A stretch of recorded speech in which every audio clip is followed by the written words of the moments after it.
Entonces, vamos a entrar en lo que es la serie que hemos estado hablando por las últimas 4 semanas ya, y esta es la semana número 5 que vamos a estar hablando. Y hemos hablado sobre la historia de José. Y la semana pasada nos quedamos en que José interpretó los sueños del faraón. Eso lo encuentran en Génesis capítulo 41, versículos 28 al 31, donde José le dijo al faraón que vendrían 7 años, óyeme muy bien, 7 años de mucha bendición financiera y 7 años de mucha austeridad.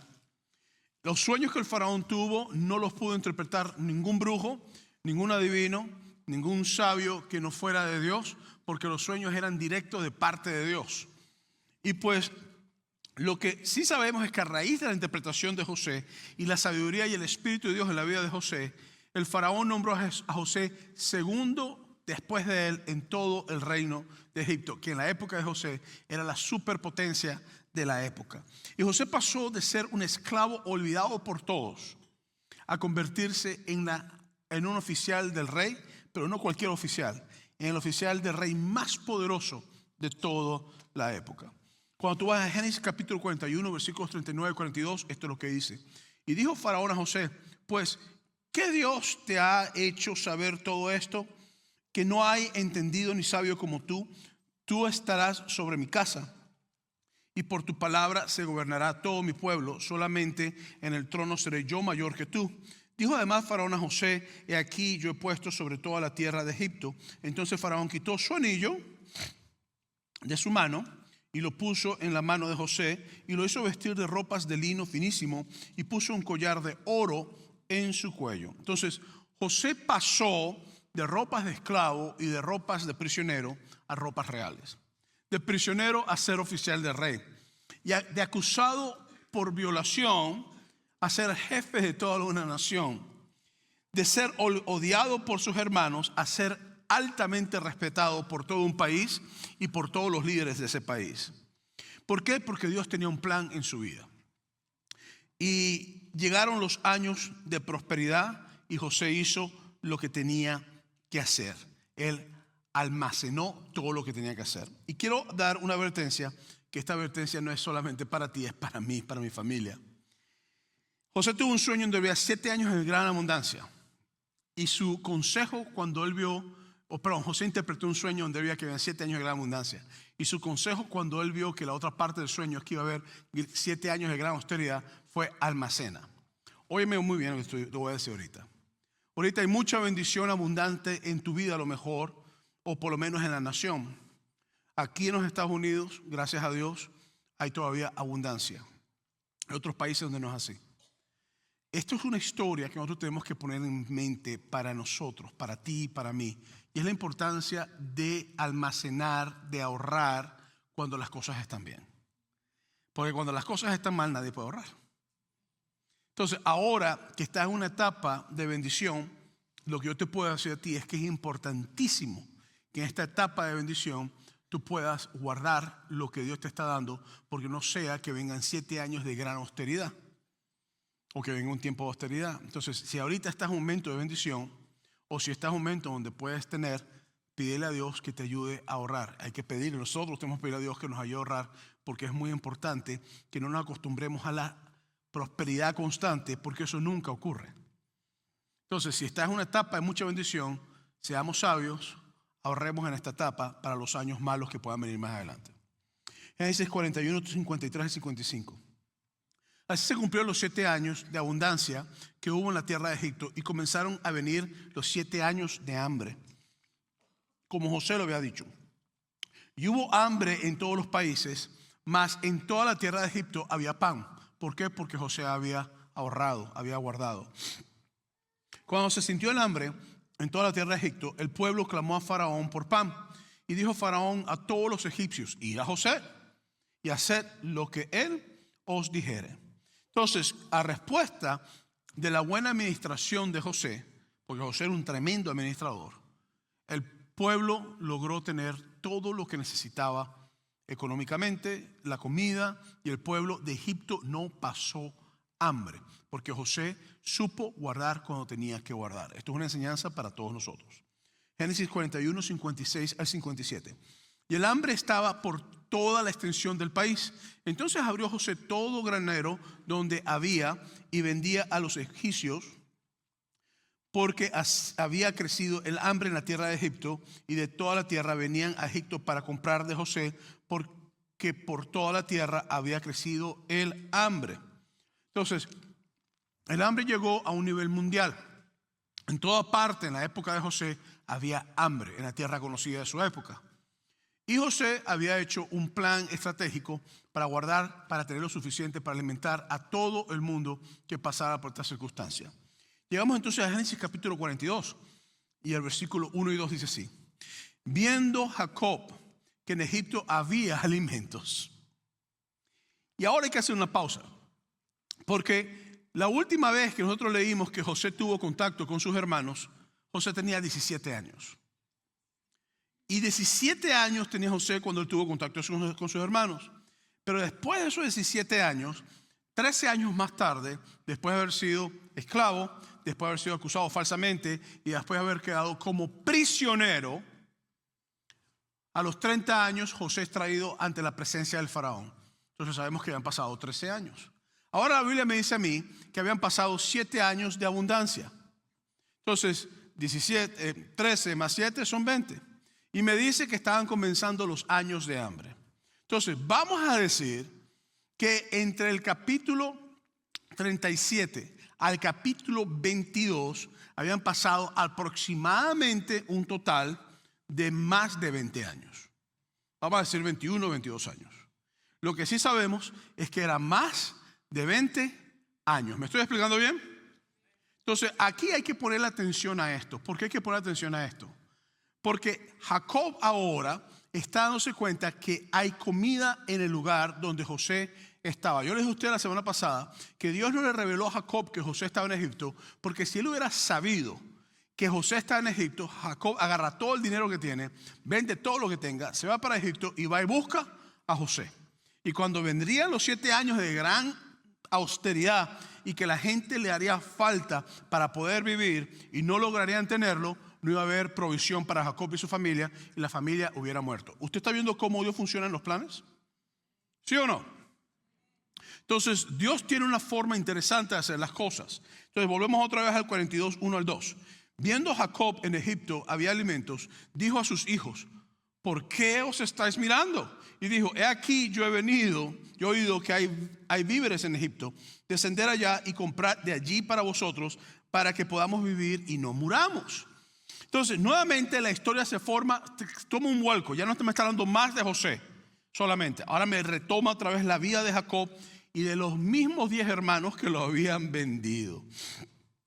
Y lo interesante es, y esto es otra advertencia para nosotros, así como hablé ahorita de guardar, y yo estoy muy serio en eso. ¿Okay? Ayer mi esposa y yo fuimos a hacer varias cosas y estuvimos en un lugar donde la línea da vuelta, y yo soy una persona sencilla cuando tiene que comprar. Yo detesto comprar. Se acabó. A mí no me gusta meterme en una tienda y estar horas y ver vestidos para que se compren el mismo, después lo regresan y después se quedan sin nada. Para mí eso no tiene sentido. Para la mujer tiene sentido, muy bien, que usted lo practica, usted es feliz, muy bien, pero a mí eso me saca la piedra, me desespero. Y la tienda daba vueltas y vueltas. Y yo me puse a pensar mientras estaba esperando, y yo veía a la gente comprando y comprando y comprando, y nosotros también tenemos que comprar unas cosas, y comprando y comprando y comprando y comprando. Y yo me puse a pensar, y yo decía: Dios mío, aquí todo el mundo anda gastando como loco y nadie anda guardando. Es parte del sistema que tenemos. Ahora, eso es una advertencia. La segunda advertencia que te hago hoy es que los hermanos de José habían maltratado a José horriblemente, lo habían vendido, le habían hecho daño. Ahora, en el capítulo 42, los papeles se han volteado. Por el capítulo 37, la última imagen que ellos tuvieron de José fue de un joven de 17 años, desesperado por su vida, preocupado, sintiéndose herido, traicionado. Yo me imagino los ojos de dolor que José tenía, los ojos de traición que José tenía. Yo me imagino lo feo que debió haber sido para José pasar por ese proceso y el odio de sus hermanos al verlos a ellos. Me imagino también cómo los ojos de José eran imposibles de olvidar. Yo tengo una costumbre, y es que yo hago imágenes fotográficas en mi mente de los ojos de las personas que yo amo. Toda la vida lo he hecho. Y yo puedo acordarme normalmente de los ojos finales de una persona, de los ojos tiernos de una persona. Me ayuda mucho para mí hacer eso. Yo imagino los ojos de dolor de José. Y me imagino también que los hermanos de José nunca, aunque Dios se los advirtió por sueño a través de José, ellos nunca pensaron de que los papeles iban a cambiar. Porque en Génesis 37 José era un pelado que no tenía nada, que le puede hacer daño. Ahora en Génesis 42 José es el hombre más poderoso después del faraón. En Génesis 37 José no tenía la fuerza de ir a hacer nada contra ellos. Ahora en Génesis 42 los puede matar si quiere. Entonces esta es la advertencia que te digo. Trata bien a la gente. ¿Ok? Trátalos bien, no porque tienes que, sino porque ellos tienen la dignidad de ser humano y como ser humano merecen ser tratados bien. Segundo, ahora trátalos bien porque Dios te manda amar a tu prójimo. Tercero, trátalos bien porque tú no sabes dónde van a estar ellos mañana y dónde vas a estar tú. Entonces, tú no sabes si las vueltas van a dar vueltas y tú estabas aquí en el tope, todo poderoso, haciendo lo que te da la gana, maltratando a todo el mundo, tratando a la gente como si fueran porquería, discúlpame la palabra. Y ahora se voltean las cosas y tú no sabes cómo la gente te va a tratar a ti.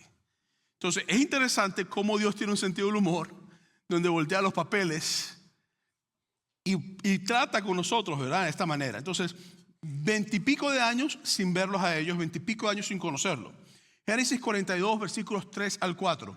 Y descendieron los 10 hermanos de José. ¿Cuáles? ¿Quiénes?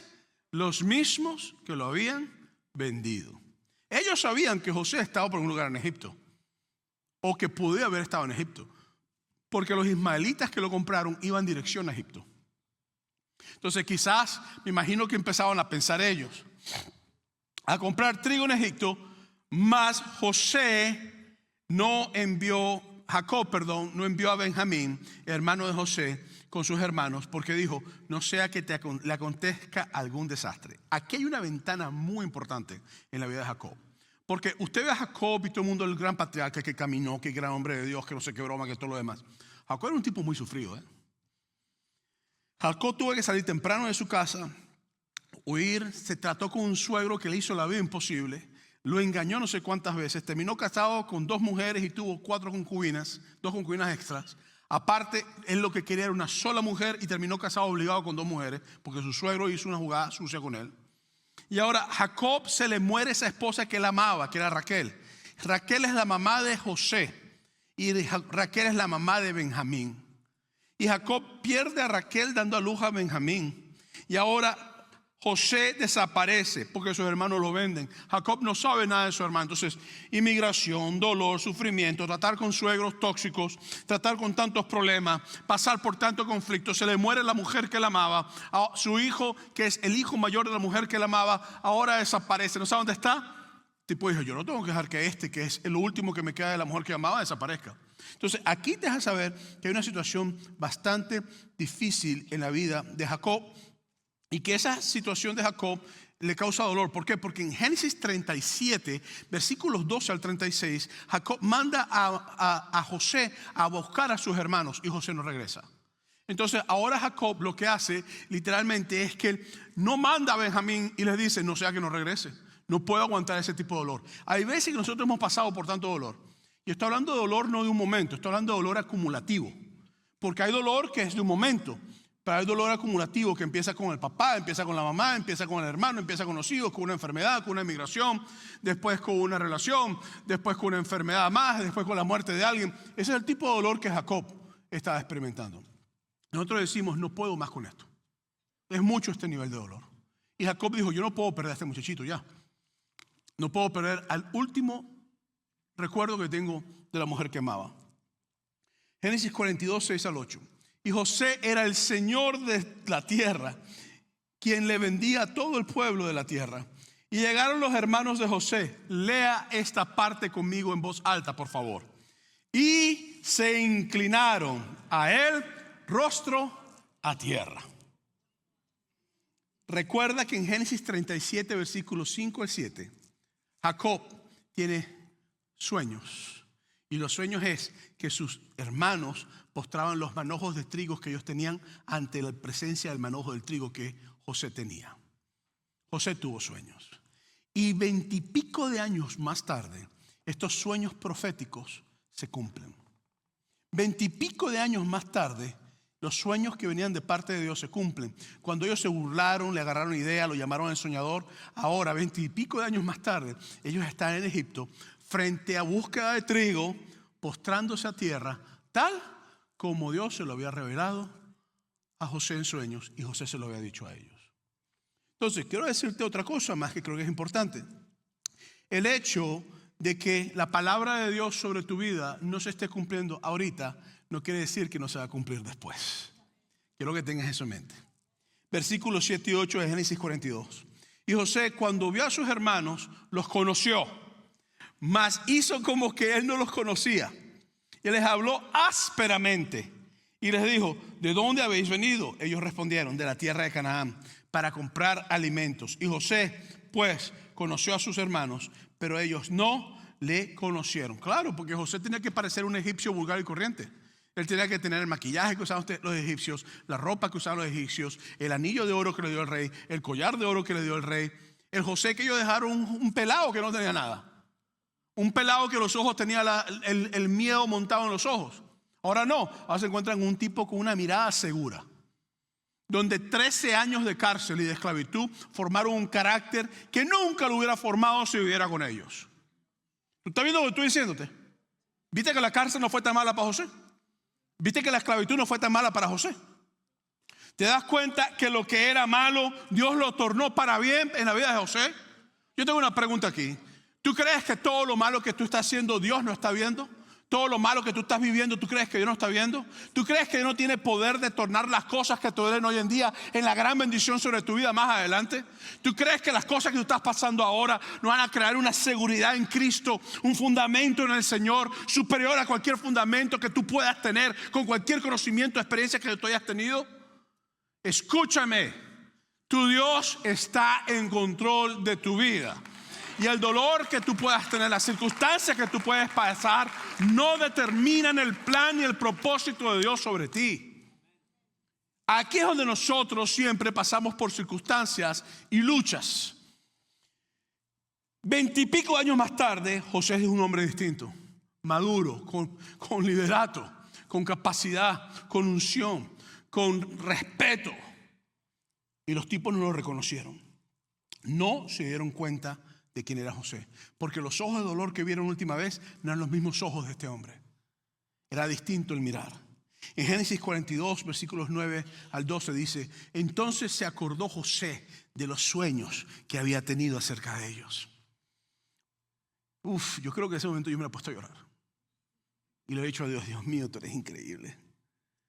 ¿Cómo es posible? Tantos años pasando trabajo y ahora me muestras tus propósitos. Ahora entiendo lo que no entendía. Hay cosas que tú no entiendes hoy y estás luchando contra Dios porque no las entiendes. Pero el tiempo llegará donde tus ojos espirituales serán abiertos y podrás entender lo que no entendías, la obra de Dios. Y les dijo: espías sois, por verlo descubierto del país habéis venido. Ellos le respondieron: no, Señor nuestro. Qué increíble. No, Señor nuestro, sino que tus siervos han venido a comprar alimentos. Antes lo llamaban el soñador, ahora le dicen Señor. Todos nosotros, hijos de un varón, oye esto, léelo conmigo por favor. Somos hombres honrados. Tus siervos nunca fueron espías. Pero José les dijo: no, para verlo descubierto del país habéis venido. Entonces, la memoria que José tenía de sus hermanos era terrible. No era una memoria buena. Y ahora ellos le dicen a él que ellos son hombres honrados. La verdad es que han pasado 20 y pico de años, y en 20 y pico de años la gente que hacía cosas malas puede transformarse en el poder de Dios. Entonces, José realmente no sabe si ellos son honrados o no son honrados. José no sabe si ellos son personas buenas o si siguen siendo las mismas lacras que eran antes. Él no sabe. Él tiene que comprobar esto. Lo que sí te puedo decirte es que veas lo rápido que son ellos para identificarse como gente buena. Son muy rápidos para identificarse como gente buena. Y te voy a decir algo más. Nadie es totalmente bueno. Todo el mundo tiene cosas muy buenas y cosas muy malas. Pastor, yo soy lo mejor del mundo. Eso es mentira, no lo eres. Eso se lo dirás tú a la mujer que estás conquistando. Y ella te lo creerá, pero eso no es verdad. Entonces, ellos dicen, somos hombres honrados. Pero la verdad es que en Génesis capítulo 37, versículo 2, te dice que ellos tenían mala fama. Y José logró comprobar su mala fama para el final del capítulo, porque sus hermanos lo venden como un esclavo, que en realidad lo que querían era matarlo. En Génesis capítulo 38 te habla sobre Judá, el que organizó la venta de José.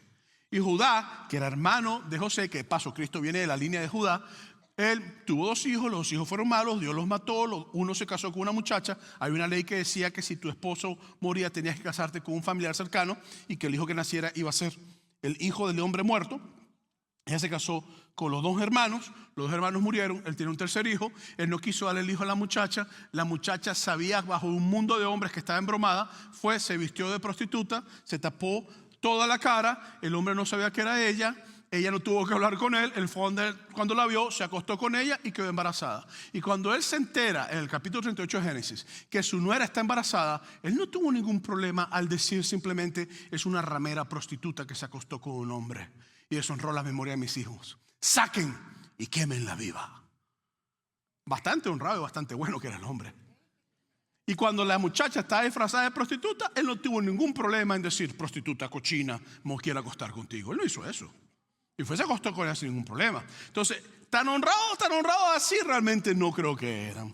Entonces, cuando tú vas a Génesis capítulo 35, Rubén, el hijo mayor de Jacob, el hermano mayor de José, Génesis 35, 22, la Biblia te dice que Rubén se acostó con la mujer de su papá. Muy honrado, súper honrado ese tipo de acciones. Tan honradas que son muy buenas las acciones. Entonces, aquí hay una duplicidad de acción con una duplicidad de comportamiento. En Génesis 34 te habla el caso de Simeón y de Leví. La muchacha Tamar había sido ultrajada por el príncipe de Siquén. Y él fue y hicieron la ley. La ley decía que si un hombre ultrajaba a una muchacha y él se enamoraba de la muchacha, podía pagar el precio por el daño que había hecho. Y la familia se aceptaba, se podía hacer parte de ellos y se hacer un pueblo. Y Jacob aceptó y los hermanos aceptaron. Hicieron un trato con ellos. Dijeron sí, pero nada más una cosa: tienen que circuncidarse todos los hombres. Tienen que cortar la parte de su prepucio, todos los hombres. Circuncisión. Y cuando todos estaban mal, después que habían hecho el trato, Siquén y Leví agarraron la espada y mataron a todos los hombres.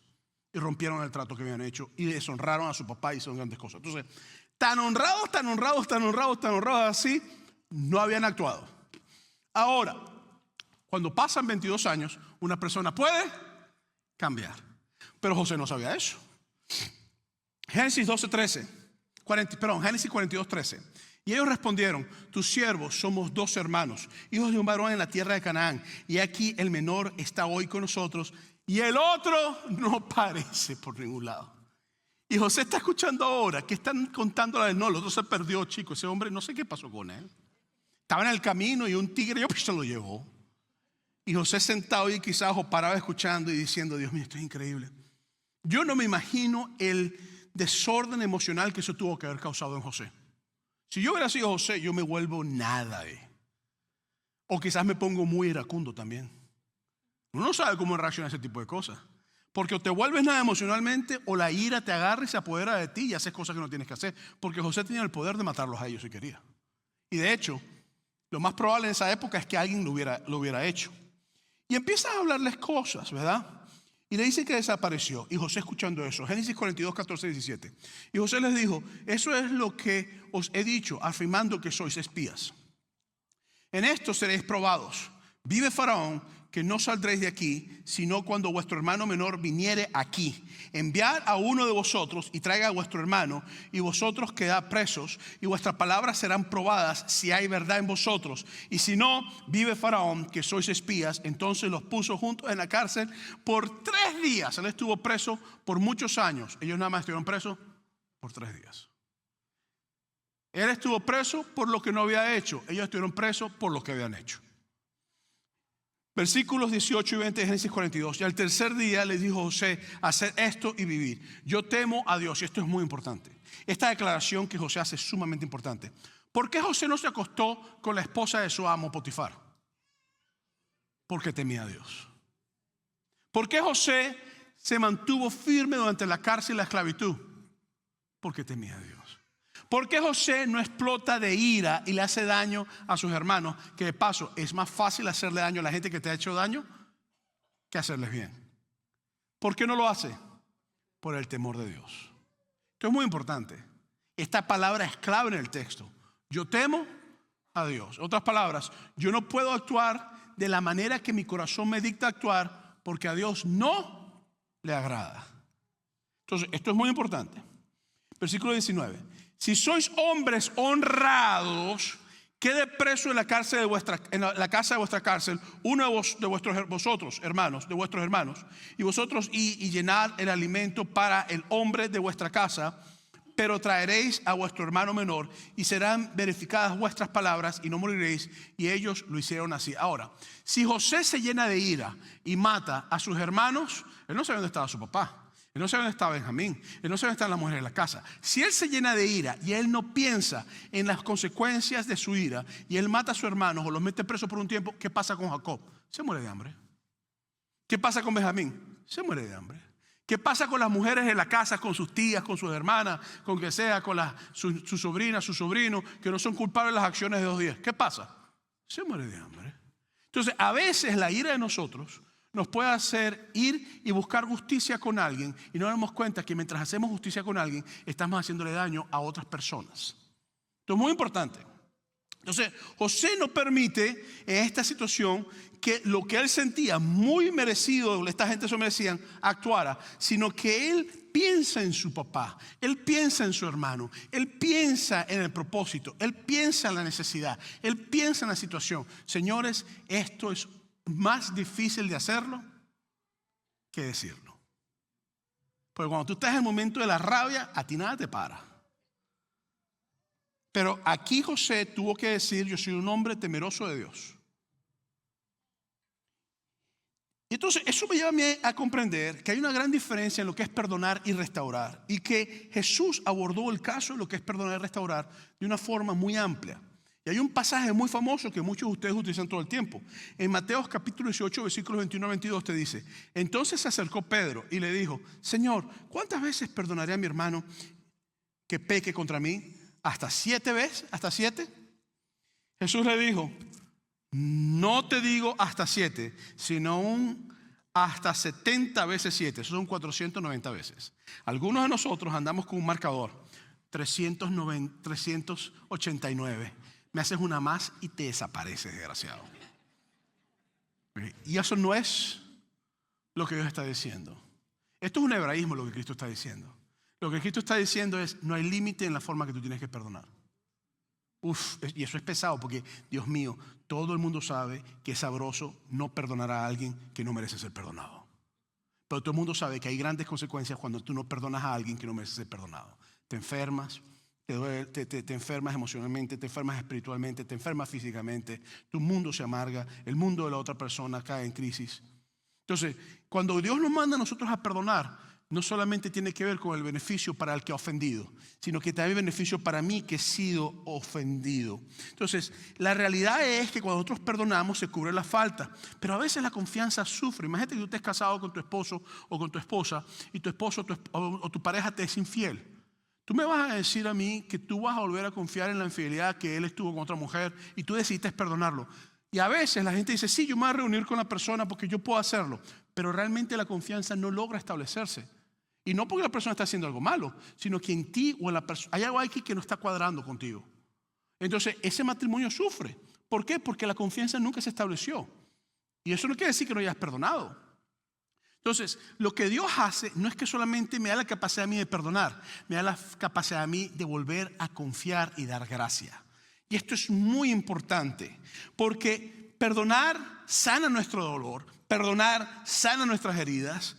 José pudo matar a sus hermanos y hubiera sido justificado hasta cierto punto con la ley misma, a los tales hermanos honrados.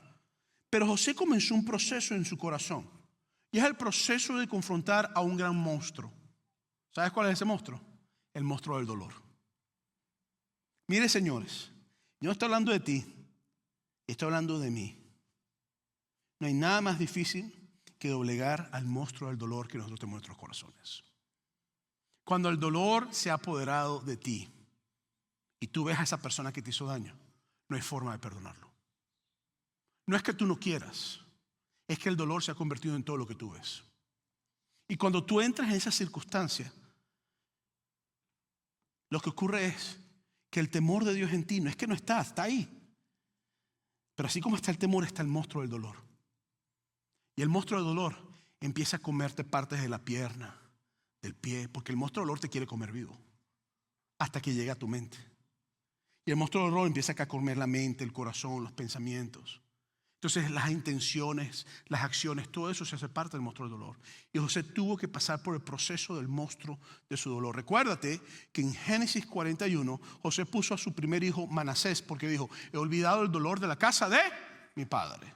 Y le puso a segundo hijo Efraín porque dijo: Dios me ha hecho bendecir en la tierra de mi dolor. Entonces el monstruo del dolor puede destruirte y puede destruir todo lo que tienes alrededor. Por eso es que es importante el temor al Señor, donde la cruz de Cristo viene y agarra al monstruo del dolor y lo clava en esa cruz. Y la sangre de Cristo viene y trata tu corazón y empieza a tratar tus emociones y empieza a tratar todas las cosas. Y entonces ya tú no estás viviendo como el ser humano que tú eres, sino que ahora empiezas a vivir como el ser humano que está siendo reflejado, ay Señor, a la imagen de Cristo en la cruz del Calvario, a la imagen del Cristo que ha resucitado, a la imagen de Cristo que mirando a los que lo estaban clavando dijo: Padre, perdónalos porque no saben lo que hacen. Iglesia, ¿me estoy explicando, sí o no? ¿Puedo escuchar un gloria a Dios?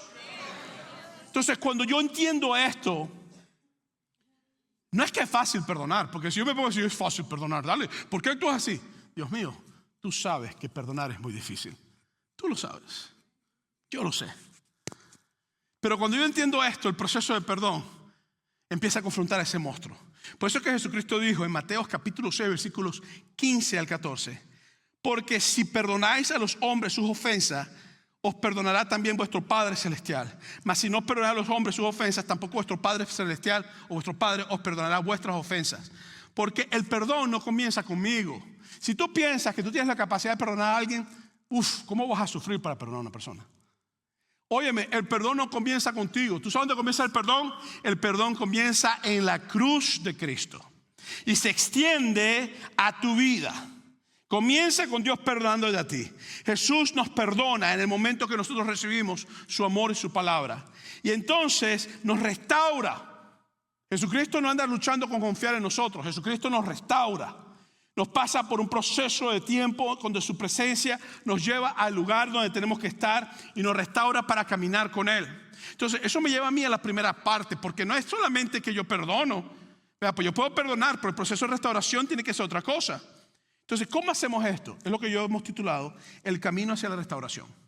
Número 1, hay que admitir la mala conducta. Para yo poder recibir perdón, yo tengo que admitir que yo he fallado. Y si no me di cuenta, no me di cuenta, pero admitir que hice daño. Número 2, para yo perdonar, yo tengo que admitir que si yo no perdono, estoy haciendo algo malo. Entonces, aquí no es simplemente que el que pide perdón tiene que admitir su mala conducta, sino que el que perdona tiene que admitir que si no perdona se está haciendo daño. Entonces es un proceso donde el dolor a veces no me permite a mí estar claro donde yo estoy parado. Mire, yo no estoy hablando de ti, yo estoy hablando de mí. Yo he pasado por situaciones. Mire, para los que conocen mi vida no ha sido fácil. Mi vida ha sido muy difícil. Gracias a Dios, cuando llegó el momento de años atrás donde Dios hizo grandes cosas, pues las cosas apaciguaron un momento. Pero personas que hicieron mucho daño en mi vida, yo me acuerdo de estar amarrado a veces por meses, a veces por años, con un reconcomio, un sentimiento, sin poder llorar, sin poder y nada. Yo tuve que entender algo y todavía lo estoy aprendiendo. Yo no estoy aquí parado diciendo: señores, yo llegué ya a la meta, ¿ok? Sean como yo. No, yo no quiero que tú seas como yo quiero que tú seas como Jesús, ¿ok? Pero lo que yo sí te puedo decir a ti claramente es que yo he tenido que aprender algo. Que si yo no perdono, entonces la obra de Cristo en la cruz por mí no es que pierda su efecto, pero no estoy dando por gracia lo que por gracia yo he recibido. Y yo tengo que dar por gracia lo que por gracia yo he recibido. Y Jesús lo dice feo. A mí me parece hasta fuerte esas palabras, porque si no perdona a los hombres, vuestro Padre tampoco os perdonará. Eso es feo, escuchar eso hasta puede causar hasta pánico. Ay, Dios mío, voy para el infierno. Yo no creo que eso es el interés de Jesús. Yo creo que el interés de Jesús es decir que estás recibiendo por gracia algo, darlo por gracia. Iglesia, ¿yo me estoy explicando hoy bien, sí o no? Ok. Entonces, admitir la mala conducta es importante. Cuando tú vas en Génesis capítulo 42, versículo 21, oye a los hombres que lo vendieron a sus hermanos decir, y decían el uno al otro, verdaderamente hemos pecado contra nuestro hermano. ¿Quién? Contra José. Recuerda que José está escuchando todo, ¿ok? Pues vimos la angustia de su alma cuando nos rogaba y no le escuchamos. Por eso ha venido sobre nosotros esta angustia. Entonces ellos están admitiendo de que ellos estaban mal. Ellos están admitiendo de que ellos pecaron. Ellos están admitiendo que estaban pagando consecuencias de sus acciones. Y eso es importante. Cuando va a Génesis 42, versículo 22 dice, entonces Rubén le respondió diciendo, ¿no os hablé yo y les dije no pequéis contra el joven y no escuchasteis? He aquí también se nos demanda su sangre. ¿Por qué? Porque cuando empieza ese tipo de problemas y círculos, ahora la gente empieza a echarse la culpa a todo el mundo. Y no hay nada más difícil que tratar un problema donde todo el mundo se está echando la culpa. Yo como pastor te voy a decir algo. Cuando yo veo que todo el mundo empieza a echarse la culpa, yo me salgo. Porque ¿quién convence a alguien que él es culpable? O que ella es culpable. ¿Quién te convence a ti o me convence a mí que yo estoy en lo malo? Por eso es que cuando se trata con asuntos de perdón, tiene que haber mucha humildad. Humildad para perdonar, humildad para ser perdonado. Porque si entramos en una acusación constante y tú hiciste, yo hice, tú hiciste, tú dijiste, tú miraste, tú pensaste, es culpa tuya, todo estamos pasando, yo no tengo responsabilidad, entonces ahí no se va a solucionar nada. Imagínate que Dios empezara contigo, tú llegas aquí al altar y dices, Señor, perdona mis pecados, y empieza Jesucristo. Sí, pero es que tú eres culpable de tus pecados. Tú sabes que tú hiciste esto y esto y esto y esto y esto y esto y esto y esto y esto y esto. Y tú, bueno, Señor, yo lo hice, pero perdóname. Y empieza el Señor a decirte, no, yo no te voy a perdonar todavía. Tú tienes que y empieza pues. Y entonces llega el hermanito tuyo y te dice, no, es que tú eres culpable, lo que te hace es verdad. O sea, menos mal que cuando tú llegas a la cruz, Cristo no te anda sacando trapitos al aire. Eso que Cristo dice, ¿te arrepentiste? Perfecto, vente. ¿Quieres ser restaurado? Va a ser un proceso. Vamos a comenzar a matar a los monstruos que están atacándote. Entonces, cuando tú sigues moviéndote en Génesis, Rubén le echa la culpa a los hermanos, pero lo último que yo leí en Génesis 37 es que Rubén también odiaba a su hermano. Y que Rubén también quería hacerle daño a su hermano. No quería matarlo, pero él no aceptó que lo metieran en la cisterna. Entonces, la verdad, él está echando la culpa a los demás, pero está en el mismo bote que los demás. Entonces, no podemos tratar con problemas, con gritos, y ese es un problema que todos tenemos, a veces nos desesperamos. Hay que tratar este tipo de problemas con humildad. En Génesis 42, 23 al 24 dice, pero ellos no sabían que los entendía. Y José, porque había intérprete entre ellos, aquí está. Y se apartó José de ellos. ¿Y qué hizo? Claro, ese hombre está arremetido, ese hombre está sufriendo con lo que está pasando. Después volvió a ellos y les habló. Este micrófono se está cayendo. Eso quiere decir que estoy cabezón. Okay. Y tomó entre ellos a Simeón y los aprisionó a vista de ellos. Entonces agarró y metió preso a Simeón. En Proverbios capítulo 28, versículo 13 dice, el que encubre sus pecados no prosperará, mas el que los confiesa y se aparta alcanzará misericordia. Esto es muy importante.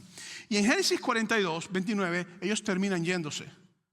Y se van y Simeón queda preso. Yo pienso que él metió a Simeón preso porque Simeón era un hombre muy violento con lo que yo leo en la Biblia. Entonces, regresaron 10, salieron 10 y regresaron 9. Génesis 42, 35, 36.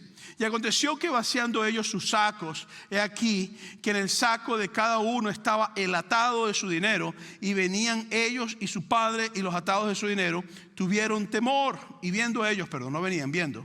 Entonces su padre Jacob les dijo, ¿no habéis privado de mis hijos? José no parece, ni Simeón tampoco, y a Benjamín le llevaréis contra mí. Son todas estas cosas. El pobre viejo estaba mal. Versículo 37 de Génesis 42. Y Rubén hace algo increíble. Él dice, y a Rubén habló a su padre diciendo, harás morir a mis 2 hijos. Qué negocio tan raro, ¿no? Yo me responsabilizo si Simeón muere. Y si muere Simeón, vas a meter a tus nietos para que entonces tengas a Simeón muerto y a todos nietos. Eso es una mala matemática. Si no te los devuelvo, entrégalo en mi mano, que yo te lo haré devolver a ti. Entonces, lo interesante es que José estaba probando a sus hermanos también. ¿Por qué los estaba probando? Porque cuando él fue vendido, ¿lo vendieron por cuánto? Por 20 monedas de plata. Ahora, ¿qué hace José? Les mete a todos la plata de regreso dentro de los sacos. José está diciendo, si estos tipos realmente han cambiado, ellos no van a amar más el dinero que a su hermano Simeón, sino que van a regresarse y van a entregar el dinero. Es una prueba. Y lo otro que pasa es que ellos no estaban dispuestos a pelear por sus hermanos. 20 y pico años más tarde, ahora Rubén está diciendo al papá, yo respondo con la vida de mi familia. Ahora sí estoy dispuesto a pelear por mis hermanos. Ahora sí estoy dispuesto a hacer las cosas que tenía. Hace 20 y pico de años no estoy dispuesto con José. Ahora sí. Ahora yo me paro firme y hago lo que tengo que hacer. Yo voy a tratar lo que tenga que trazar, no importa lo que pase. Yo me encargo de hacer lo que tengo que hacer porque he aprendido las consecuencias de no hacer lo correcto. Entonces, esto es importante. Por eso es que así como hay que admitir la mala conducta, la segunda cosa es deja que tu comportamiento sea restaurado. Porque si tú me dices a mí que tú has cambiado y sigues siendo infiel a tu esposa y tu esposa te perdonó, tú no has cambiado nada. Y señora, si ese es su caso, piense lo que tengan que hacer. Si es una mujer y es un hombre igualito. Si tu marido te anda cayendo a golpe a ti o tú le andas cayendo a golpe a tu marido físicamente, haciendo daño constantemente, y él andas golpeando y te dice que ha cambiado y te sigue golpeando, no ha cambiado, eso es mentira. Entonces tiene que haber un cambio en tu comportamiento que te restaure y te lleve a caminar hacia la persona que Dios te está llevando. Y ese comportamiento lo vas a ver tú en ellos. Ahora ellos están dispuestos. La plata ya no le importaba más. Ahora le importaba era su hermano Simeón. Estaban dispuestos a arriesgar su vida a regresar con José por alimentar a su familia. Antes no. Antes les gustaba la honra, el poder, la gloria. Todos no apreciaban las cosas importantes. Ahora estaban apreciándose de ellos mismos. Está habiendo un cambio. Está habiendo una restauración en ellos. Y lo interesante es que en medio de todo esto, entonces llegamos al último punto del día de hoy. Y es que así como admites la mala conducta, porque cuando hay un asunto de pedir perdón, no solamente Dios está probando al que ha fallado, Dios también está probando al que tiene que perdonar. Es una prueba que pasa en nuestras vidas. Entonces, así como admites que hay una mala conducta y dejas el comportamiento ahora que sea restaurado, ahora tienes que tratar con el problema, no puedes huir del problema. Y no hay nada más fácil que huir de un problema. De hecho, yo creo que si todos pudiéramos escoger, la mejor solución fuera huir del problema. Porque se acaban las lágrimas, los problemas, el tratar con lo interno que tenemos, los conflictos. El problema es que uno se va, huye de este problema, pero lo que tiene adentro se lo lleva a uno. Huye del problema, pero lo que el problema te causó, las emociones que tienes, te las llevas tú. Entonces, tienes que huir, no debemos huir de los problemas. Por eso es que Jesucristo dice en Mateo capítulo 18, versículo 15, y se dan cuenta, estaba leyendo este capítulo bastante en alineamiento con esto. Jesucristo dice, por tanto, si tu hermano peca contra ti, ve y repréndele estando tú y él solos. Si te oyere, has ganado a tu hermano. Jesús confrontó a Pedro cuando Pedro lo negó 3 veces. Jesucristo lo confrontó antes y después lo confrontó después. Y la segunda vez que lo confrontó, lo restauró. Le dijo, Pedro, ¿me amas? Sí, Señor, tú sabes que te amo. Cuando resucitó. Pedro, ¿me amas? Sí, Señor, tú sabes que te amo. Pedro, ¿me amas? Sí, Señor, tú te amo. Jesucristo le dijo, ve y apacienta mis ovejas. No sigas más derrotado como que si todo se acabó. Levántate y camina hacia adelante. Entonces, los problemas no se confrontan con ira. Dile a la persona que está a tu lado, si puedes, los problemas no se confrontan con ira. Los problemas no se confrontan con malas intenciones. Los problemas no se confrontan con emociones cargadas. Los problemas no se tratan con deseo de ganar. Si tú ganaste, los otros perdieron. Nadie ganó, todos perdieron. Los problemas no se tienen que tratar con paciencia, con humildad, con misericordia, con genuinidad. Y sobre todo hay que saber escuchar la boca de la otra persona y escuchar con el corazón para saber pedir perdón y saber perdonar. Los problemas se tratan con el temor del Señor en nuestras vidas. Entonces, José es un tipo de Cristo. Se los vengo diciendo a lo largo de toda la semana y te lo voy a hacer la comparación ahorita. José pasó del pozo a ser exaltado a la mano derecha del faraón. Jesús pasó de la tumba para ser exaltado a la diestra del Padre. José salvó a la gente de la hambruna. Jesús salvó a la gente de sus pecados. José no fue reconocido por sus propios hermanos. A Jesucristo lo desecharon sus propios hermanos, no lo reconocieron. José deseaba el arrepentimiento en lugar de la venganza. Jesús desea tu restauración en lugar de vengarse en contra de ti. José liberó a sus hermanos de la esclavitud o de la prisión al tercer día. Jesucristo liberó al mundo de la esclavitud espiritual a través de su resurrección al tercer día. Entonces, esto es importante que lo entendamos. Es sumamente importante que comprendamos esto. Yo no sé cuál es tu circunstancia, pero yo sí sé cuál es la circunstancia de Dios. Los planes de Dios para ti no son planes de destruirte. Y quizás estás en cárcel o estás tratando momentos con frente a tus hermanos. Lo que Dios quiere hacer contigo es restaurar, es renovar. Y recuérdate, el perdón viene por la gracia que tú has recibido. Te invito a estar en pie. Voy a invitar a los compañeros de oración, por favor, que pasen al frente. Y voy a pedirte, por favor, que a los ujieres que se vayan preparando para repartir los elementos para la comunión. Si tú eres compañero de oración, por favor, pasa al frente. Si tú estás aquí y tú no conoces a Jesucristo como tu Salvador y te gustaría conocerlo como tu Salvador, yo voy a hacerte la invitación más importante que tú vas a recibir en toda tu vida. Esta invitación es para que tú tomes la decisión de llegar a los pies de Jesús hoy. Y esa decisión es sencilla. Tú vienes a Jesús y le dices: Señor, yo te acepto todo lo que has hecho por mí y me entrego mi vida por ti. Me doy hacia ti. Si tú quieres a Jesucristo como tu Salvador y quieres recibir el perdón de Jesús, te invito a que hoy hagas conmigo esta simple oración. Cierra tus ojos, inclina tu cabeza y ora conmigo. Padre, perdona mis pecados. Perdóname así como yo perdono a los que me ofenden también. Así como tu Hijo oró en esa oración del Padre Nuestro. Te pido en el nombre de Jesús, Padre, que me limpies con la sangre preciosa de Jesús. Ayúdame a vivir para ti y a estar contigo. Lléname de tu Espíritu Santo. Y hoy, Señor, te proclamo mi Rey, mi Salvador y mi Señor. Perdona mis pecados y hazme parte de tu familia. En el nombre de Jesús. Amén.